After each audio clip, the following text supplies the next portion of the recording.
Running 101. Running 101. Running 101.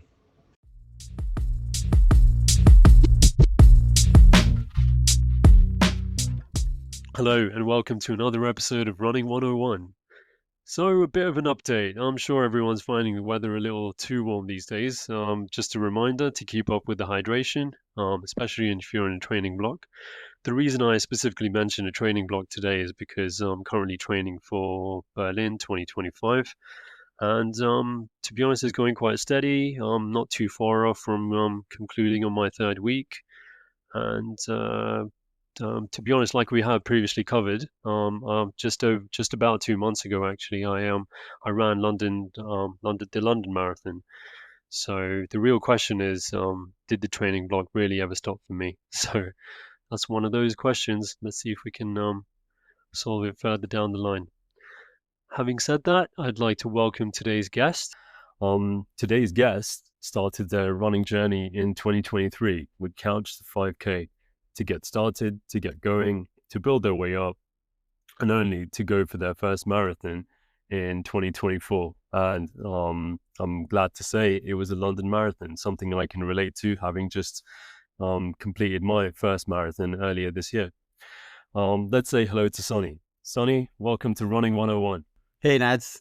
Glad to be here. Thank you for inviting me and looking forward to chatting with you. Yeah, no, thanks for putting some time aside for this. How's it going? How have you been? All good, just as usual, juggling between run, work, and busy life. No, sounds the norm for us, right? I guess that's how things are for us. It's either a training plan or just trying to figure out what you're gonna do today.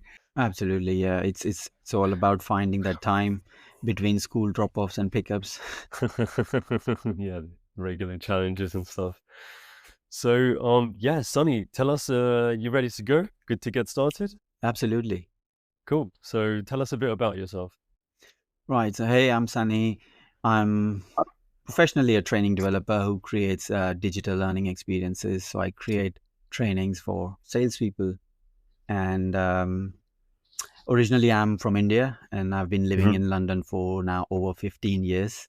I've also lived in US for a few years. I would say 3 or 4 years in Seattle and in New York.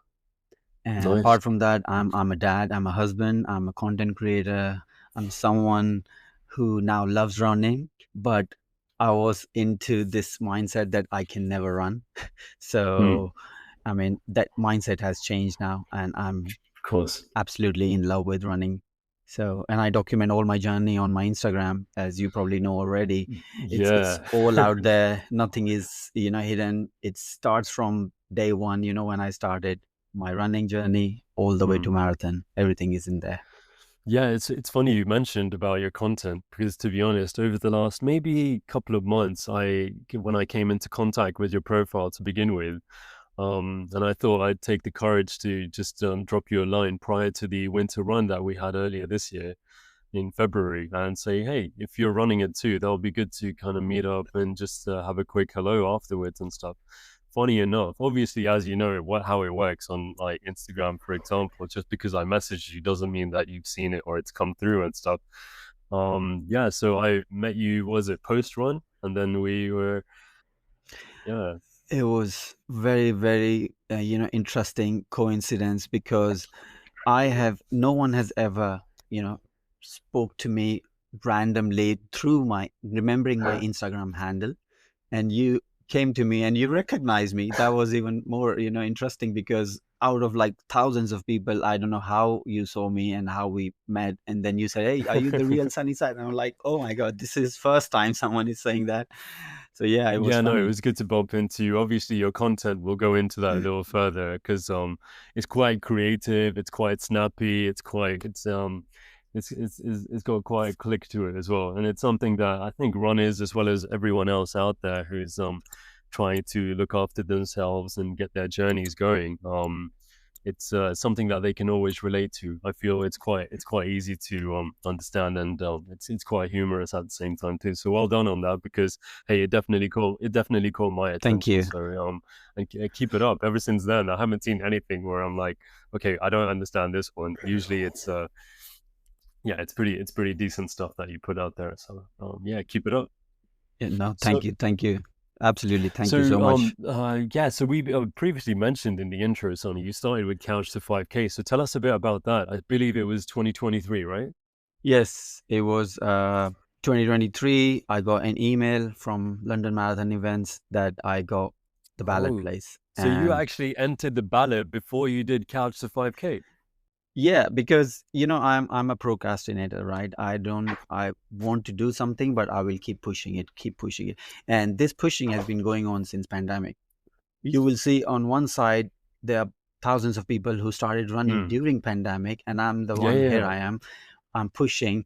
I'm going for a 1K or a 2K run, and I'm coming back, and I'm then leaving Mm. it for a few Mm. weeks, and it's going on for a year and 2 year, and I'm like, it's never going to happen. So I don't know. Funny enough, I tried applying for ballot place in Mm. 2022, didn't get it.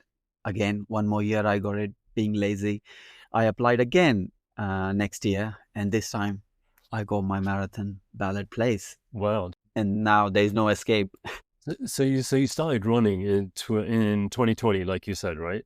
And then so you just how did that start? Was it because gyms were closed, you wanted to stay active and you just wanted to keep the exercise going and stuff? Is that why? Yeah, so I always have been doing some kind of physical activity, maybe playing Mm. cricket or playing badminton, as I like those sports, um, or going to gym, simply just exercising. I've always been doing Yeah. something, but during Hmm. pandemic, everything is shut. No one wants Yeah. to do Yeah. anything, together. Gyms are closed, and that's when I thought everyone was going for a run. They were saying, Mm. "Why don't you start running?" And I Yeah. started doing that, but I would like after 5-10 minutes I would be like, okay, no, this is not for me, I'll be dead. Mm. So Mm. then I stopped that and I started doing those push-up challenges. So in pandemic, I don't know if you remember, there were push-up challenges going where every day you do a different kind of push-up for 21 days. Right. Okay. Nice. So I started doing that to keep me busy and moving, and then that finished, and then again I started running for a couple of kilometers and will give up, and that went for a few years. I mean, firstly, you entered the ballot twice. That's pretty amazing because people usually they're usually waiting for quite some time before they get a spot. Some people, I know one person, for example, they've been balloting for like 17, 18 years now, and they still haven't got a place. So, Yeah. firstly, like that's amazing that you got your place after just balloting twice, and so okay, so you got your ballot spot, and then you thought, okay, now, well, I have no choice but to train for this, and you started with Couch to 5K. Yeah, this is it, because before that I wasn't disciplined, and for me to be disciplined, you have to actually just throw me in the pool. And Hmm. that pool was London Marathon Ballot. Now I've got the place, and everyone I've seen, they talk about London Marathon.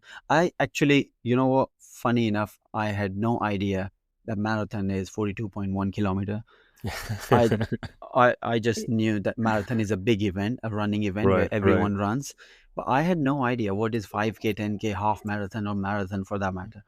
When I Yeah, signed up, yeah. I got the ballot place. I was looking for marathon and training plans, and it was like 12-week, 16-week plan. And I was checking the mileage every week, and I'm like, this is Why is this going on? insane. This is Yeah, why is this insane. going on? Yeah. 42 kilometers. What have I done?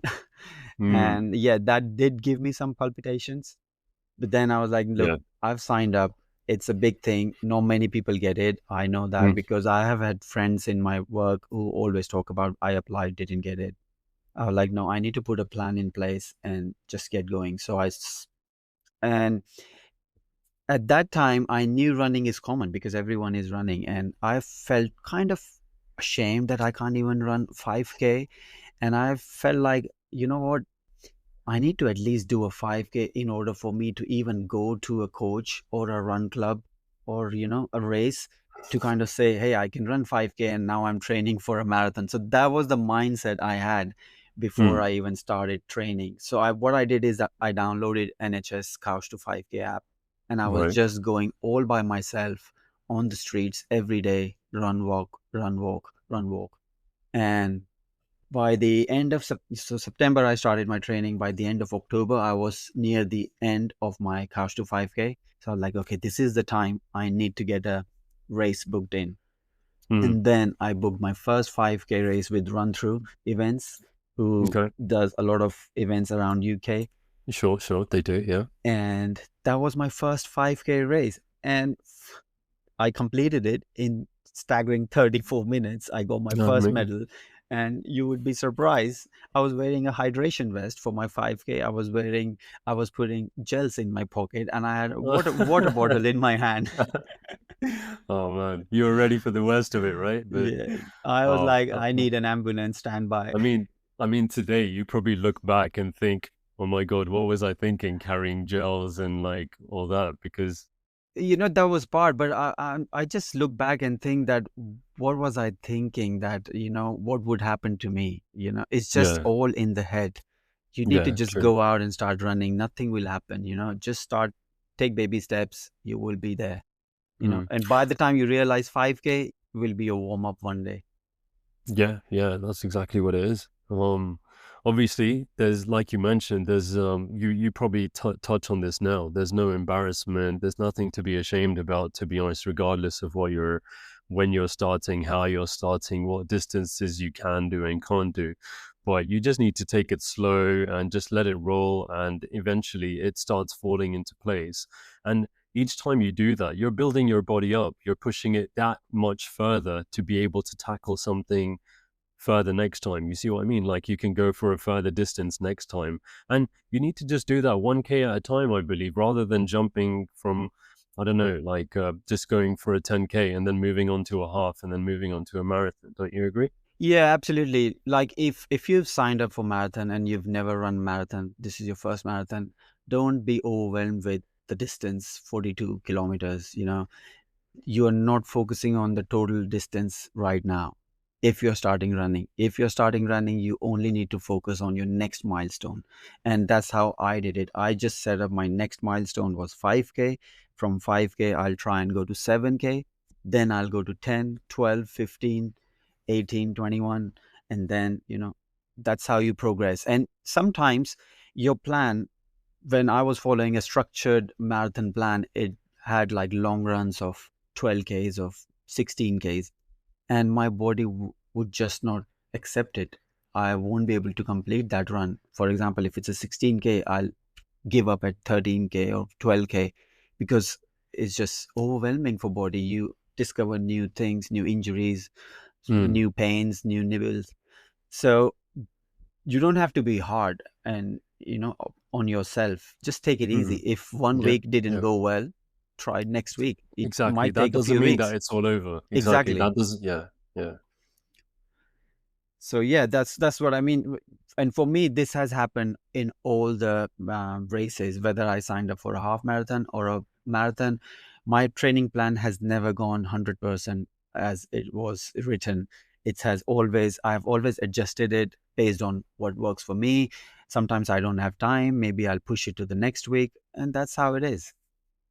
One thing that you mentioned a few minutes ago was in regards to a run club, or if we can relate that to a community. So did you have one like that you were regularly working with, running with, touching base with? Absolutely. So I'm part of Ricelip Running Club. And as I Okay. said, when I started running, I didn't have the courage to join a club because I thought people will just laugh at me saying that you can't even run 5K. And so I completed my couch to 5K in October, and in November I joined Ricelip Running Club.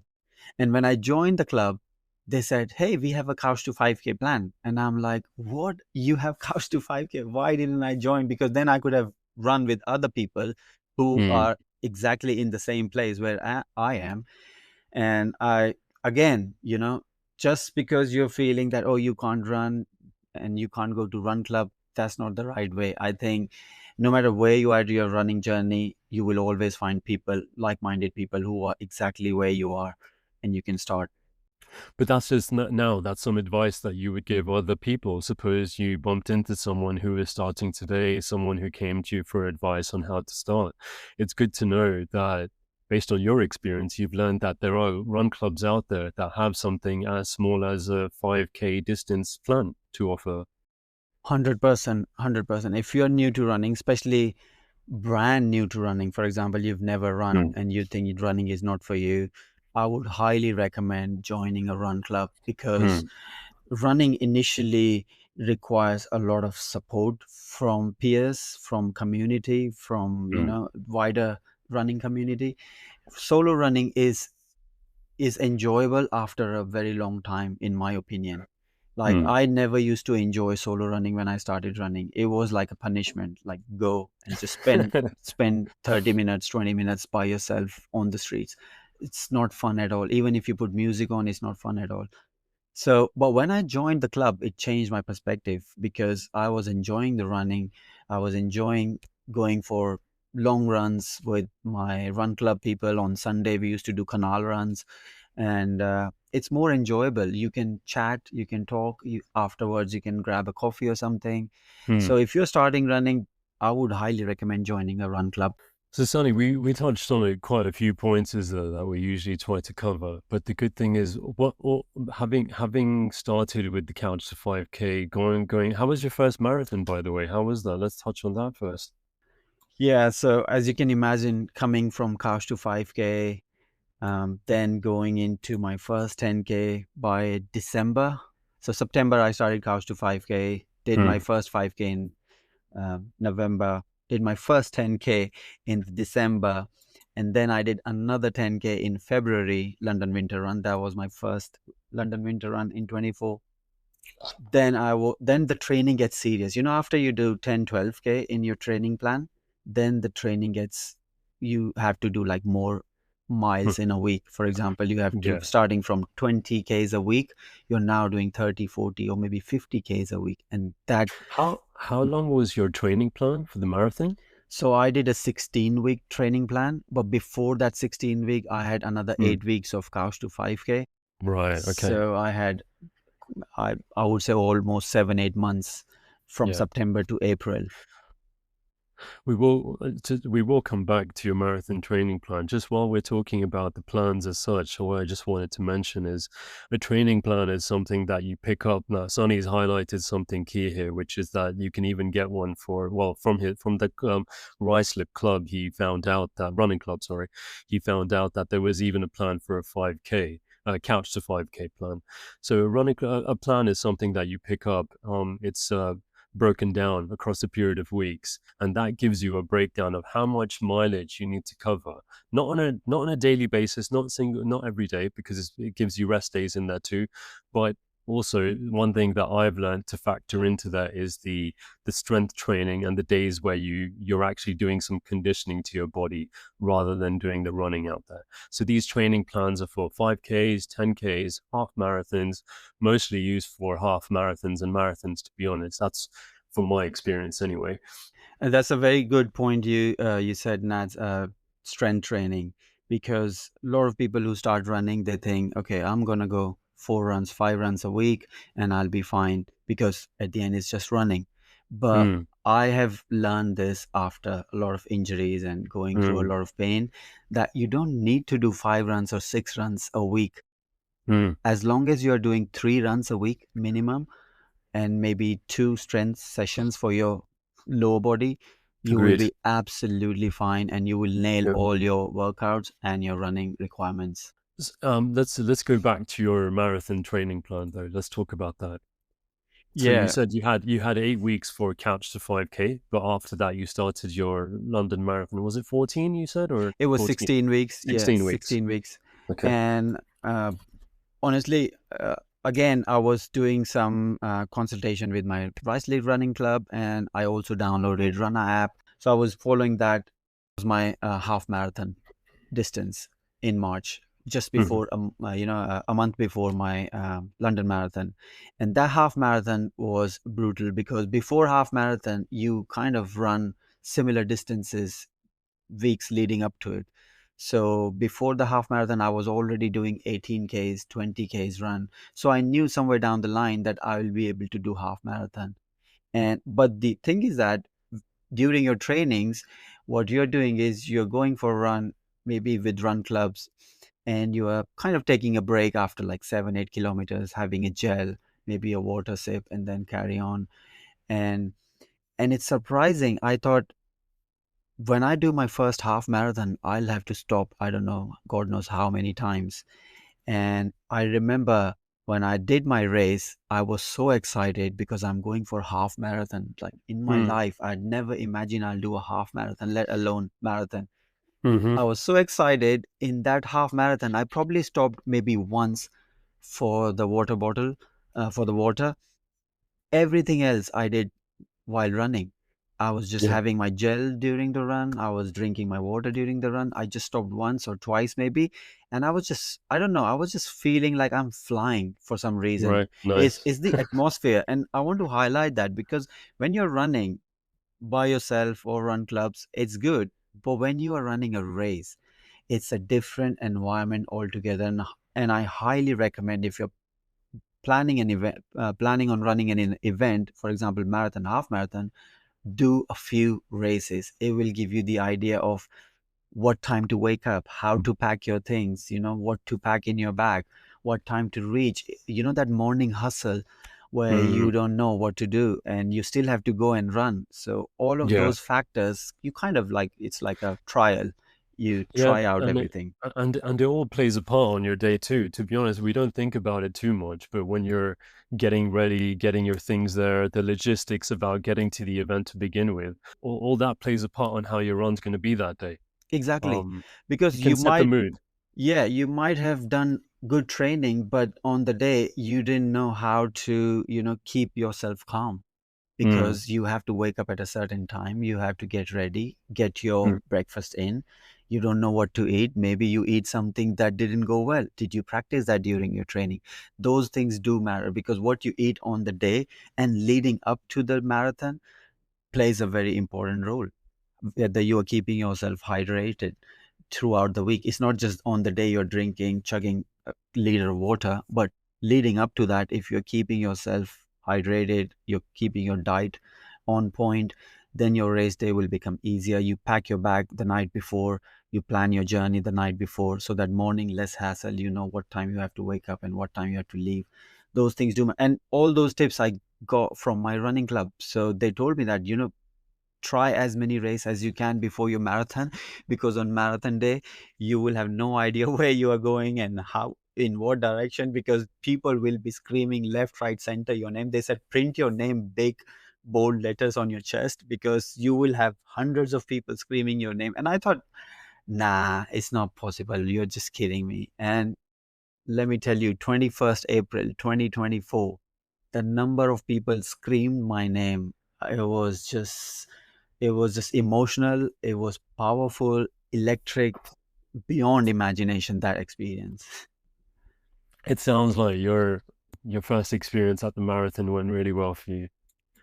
It was indeed because first marathon is all about absorbing the environment, absorbing Mm, what's going on. You've never run a marathon. I have never even attended a marathon, let alone running. sure. I've never been to a marathon standing on the side cheering for other people because that's not who I am. I've never run. I've never I've not come from a family who have runners. I'm the Mm, first one in my family who's ever done a marathon or half yeah. marathon. So you can imagine for someone like me doing a marathon, it's a big impact, not only on my immediate family, but extended friends and family, because now they see me and they think, okay, if he can do it, maybe we can do it too. Yeah, you're inspiring people on the go, without even being aware of it. You're just inspiring people left, right, and center, right? So, Yeah, so I'm happy because I did that challenge, although it has its own pros and cons. Uh, mm, but I absolutely loved running London Marathon, and it's a historic landmark, historic place, amazing vibes. City is just next level. So if anyone wants to do a marathon and if they happen to be in London Marathon, rest assured your marathon experience is going to be top notch. so Sonny, post marathon day, how did that feel for you? And let's go there first. How was that for you? And then we'll talk about where you've moved on since and what that sense of achievement gave you the encouragement to go on to further to do. Well, the day when I completed the marathon, yeah, I was over the moon. I was like, okay, I don't know what have I just done, but it wasn't all smooth. It did had its own, cons. Um, first 15 kilometers, 16 kilometers, I was in marathon enjoying, the crowd, everything. By the time you reach Tower Bridge, again, you kind of, pulled away in the crowd, so much to see, so much to experience. But then the times come around like, post 30, 32 kilometers, I'm talking about around 20 miles, 22 miles. That's when you will start seeing people tired, some people, who are doing first marathon like me, myself, I was tired myself. And then you will see faces where it's not as electric as what you were experiencing on Tower Bridge. There are Mm, some twists mm. and turns during the Yep, path where you will yep, see maybe someone is fainting or someone is not feeling yep. well, Sure. having a pain or what. And I was going through exactly the same thing. After, I would say, after 32 kilometer, my knee started hurting, and I had no idea why it's hurting, because in the runs, in my training, it never happened. So I was like, maybe it's just a nibble, it'll go away.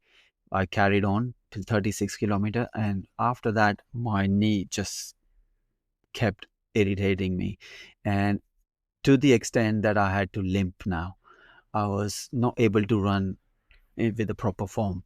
I had to Mm. kind of limp on one leg. And at one point, I had to stop, massage my knee, stretch my knee a little bit. It it just wouldn't go. And I remember I told my family that do not come and stand near uh, iconic places or early in the race. I want you all to be standing right at the end, around Hmm. 40 kilometer, for example. They Yeah. were at 39, 40 kilometer. And I did that intentionally because I knew it's my first marathon, and I knew I will have this feeling that I want to quit. And I had that feeling Mm. when my knee was hurting. I had that feeling I want to quit. And Yeah. that's when I knew that my family is waiting. I need to just keep going. Even if I'm To see them. Yeah. Exactly. Even if I have to walk rest of the marathon, I'm going to walk and reach, because my son is waiting. He's there with the flag. I can't miss that. So that was something that I strategically placed. Nice. And I was like, okay, I need to just carry on, carry on. So despite of the pain, I just kept on going. It took me over 5 hours to reach, the finish line. I saw my family, hugged them. I literally cried. There are pictures on that day when I was hugging my son and I'm like in tears. It's very emotional because so many things going in your head. And my phone died. I think my camera died, my watch died, my bottle dropped somewhere, so many things. Yeah, yeah. All this plays a part. But to All be this honest, plays a part. it's all something that you forgive yourself about in the end, because, like you're saying, that emotion that you feel in the end when you see your family, your loved ones, your friends, when they're all there to support you. Well, firstly, well done for placing them right at the end, because one thing is they gave you that final boost that you needed to get over the finish line, but 100%. also you knew that that's where you have to get to at this point in Exactly. time, because you Exactly. can't just leave them like hanging around, right? So, No. yeah, no, okay, nicely done. And to be honest, from a time from a first marathon, how were you happy with that? Given the circumstances and I was everything that you had to go through. I was over the moon. The moment I reached the finish line and I saw those big finish line flags and Buckingham Palace, Hmm. everyone cheering, and then people queuing up. As soon as I crossed the line and the medal came in my neck, the feeling is beyond I can explain in words. Yeah, yeah. Um, I had to look at the medal. It was heavy. I've never worn such a heavy medal in my life. I've never won a medal in my school or anything for any athletics. So wearing that medal actually gave me a sense of proud, sense of, accomplishment, that Mm, I've done something, uh, you know, that has made a difference in my life. yeah, It's yeah. not it's not just running any other race. I've accomplished something big here. And that feeling in itself is so much more worth than any of the knee pains or issues or this and that. That feeling was going to stay with me forever, and I'm happy that I took that challenge. Sometimes it's really nice to hear someone else's emotions and feelings towards the end of their marathon experience. Why? Because it kind of rekindles and brings everything back to your mind afresh, as to how you felt. And I can totally like relate to what you just mentioned, because I think those feelings are what you have with every other person who's crossing the finish line with you at that same point in time and throughout the day. So no, well done on that side. To be honest, it sounds like it was quite challenging, but at the same time you pushed through and you got to the end. So one thing you just mentioned there was that made a big difference to your life. So that would be the next thing that I'd like to talk about with you. So what has that changed since? What change did that bring? um, it's given me a new way to look at myself. I feel more confident.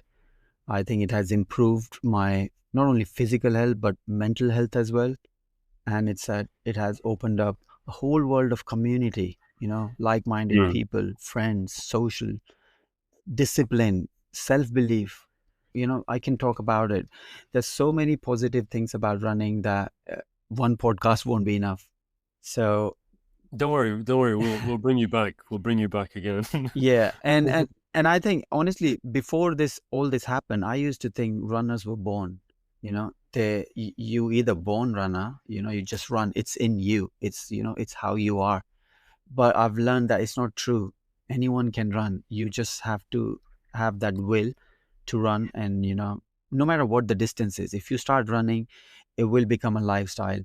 That has become a lifestyle for me, and it's something I genuinely look forward to now. If I don't go for a run, for example, I get moody. I do get grumpy sometimes because Mm. I hate missing my runs. The 3 runs I was talking about before. Doing the plan, I yeah. have to have those 3 runs every week, because if I don't, either I'll have mood swings, or I won't feel right, or something is missing. I'll be just not talking. I won't be me.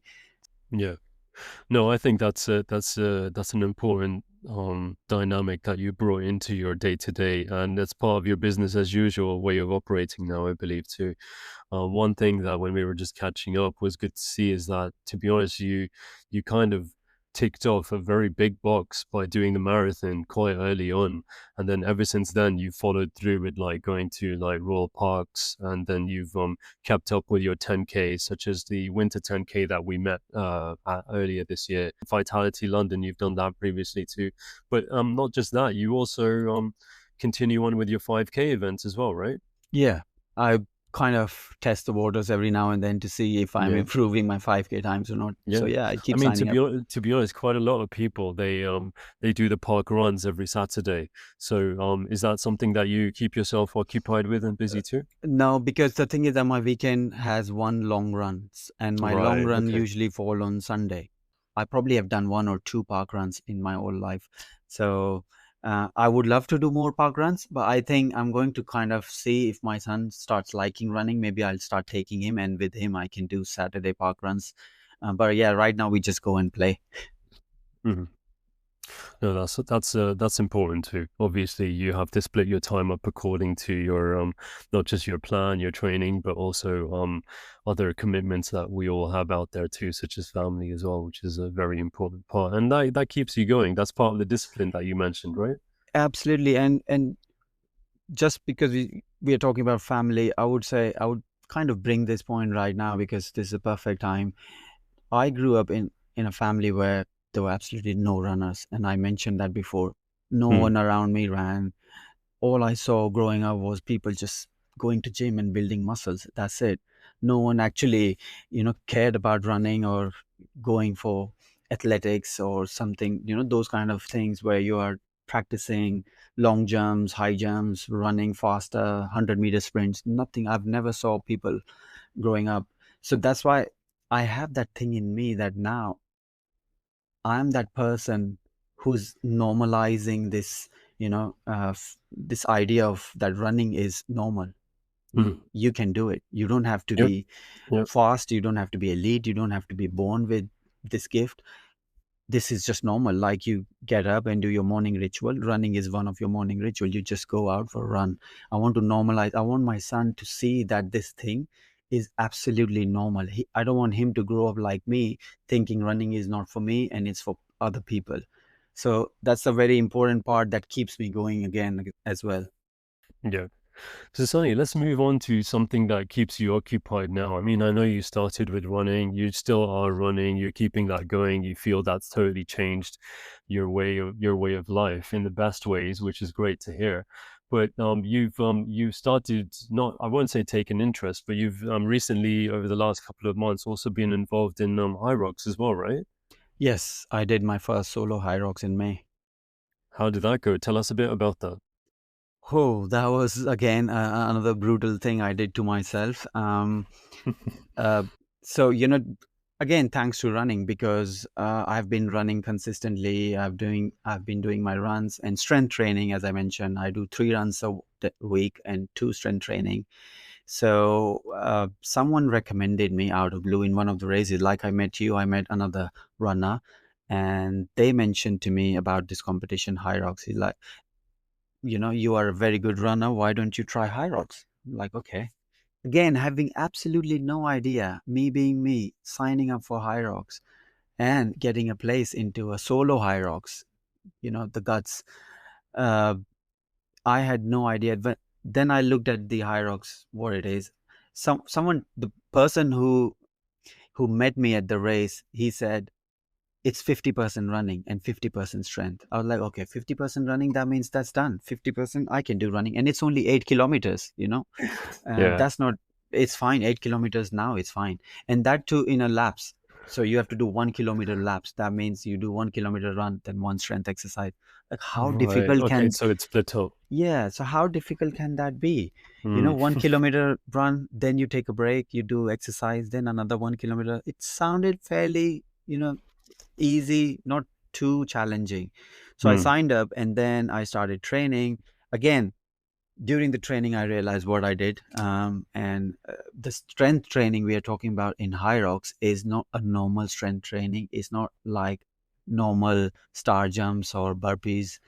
Everything is taken to the next level. If it's burpee, it's not burpee, it's burpee broad jump. So you have to do burpee and then jump forward. If it's lunges, it's not just lunges, it's actually sandbag lunge, where you have to put a 20 kg sandbag on your shoulder and lunge. Oh my And God. and if it's a sled push, it's not a normal sled push, it has 154 kilograms that you have to push. So when I started understanding what it requires, I was like, okay, I've done something, same kind of mistake. But then because I signed up, I was training for it and I went for it. Yes, I took my own sweet time, but in the end, I completed it.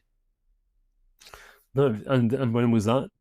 In May, almost 2 months now. Just earlier this year. Okay, Yeah. nice. Yeah. And so, I mean, you're going further and further with that too, keeping up with the training. And are there further challenges that you're gonna move into? Yeah, so I'm going to carry on with High Rocks for a while because it helps me build strength that I need for running. Stamina and strength. Yeah. Right, so I need to kind of do that high intensity training for the lower body, upper body, and Nice. running. And it I'm covers doing all of those, does it? I mean, I yes, see that as someone who has not studied on it much or exactly what it includes and everything. So it covers upper and lower yes. body It covers workouts. full body from upper to lower, everything. All your body parts will be crying by the end of it. So yes, you will work every muscle, every fiber in your body. Nice, nice. And Sonny, in terms of running, what have you got your sights set on right now? Any events up and coming for you? As you know, last year I participated in many, many races, Yeah, but this year I'm actually participating in few races because I want to spend more time training and normalizing this running lifestyle that I can just go out and run. And then now right. I start liking solo runs as well, so I can literally go for long runs all by myself, and it's still enjoyable, and that takes time. So I'm keeping races to the minimal. I've got only 2 big races coming. A 10K coming soon in Wembley. This is a new 10K. I like 10K is my like favorite distance. I love running 10Ks, so I can run 10Ks literally every week. Is that the LDNX, LDNX? That's right. yes, Yeah. that's the Okay. one. So it's in Wembley Arena. So I think, yeah, that would be cool to kind of go for it.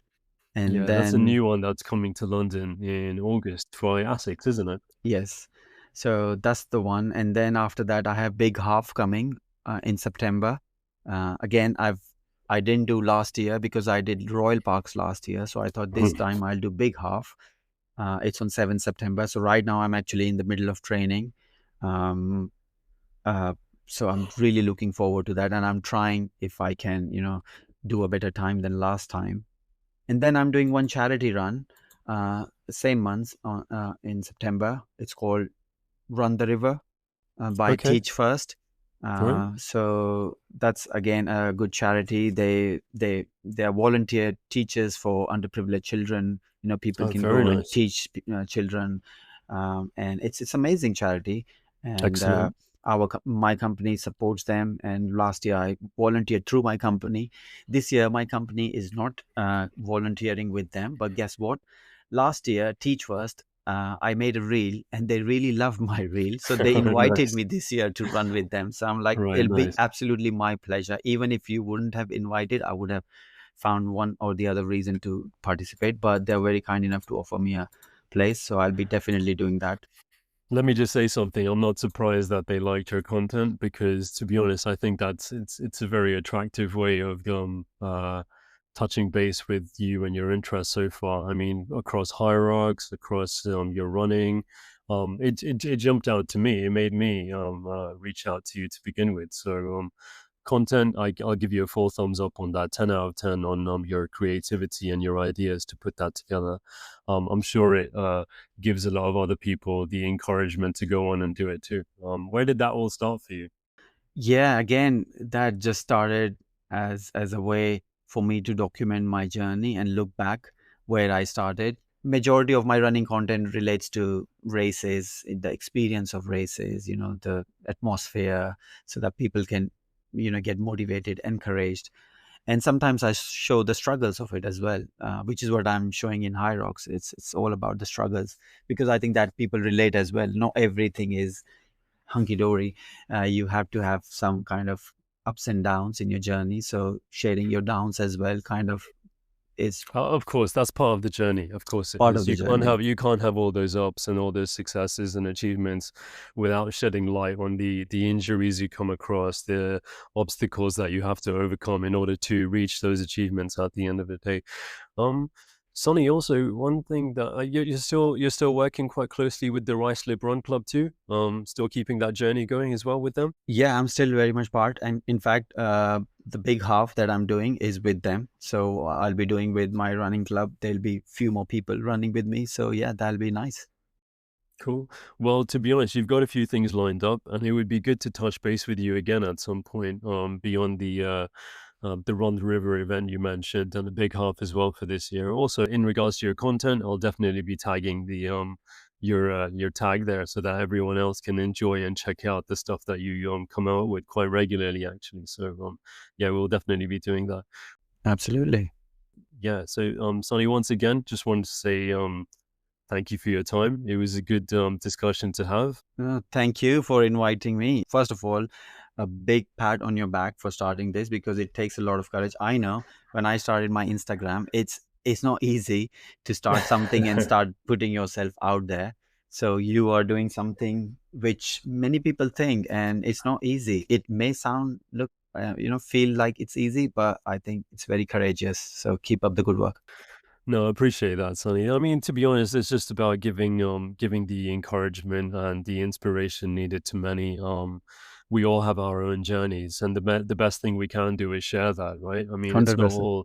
they're not all successes, they're not all failures, but at the same time, the more of that you can actually share would give anyone the encouragement and the boost they need to just get up and go for it. Like you mentioned, yours today, whether you start off from couch to 5K or you sign yourself up to a mountain and then work your way to it. There's a success in that over there. You were able to overcome that, and that's allowed you to go above and beyond and experiment with other things that years ago, like you mentioned, you might not have even thought you'd be doing something like that. Absolutely. But that's all we're trying to bring to everyone here today. So hopefully we'll continue doing that and inspiring the very many people.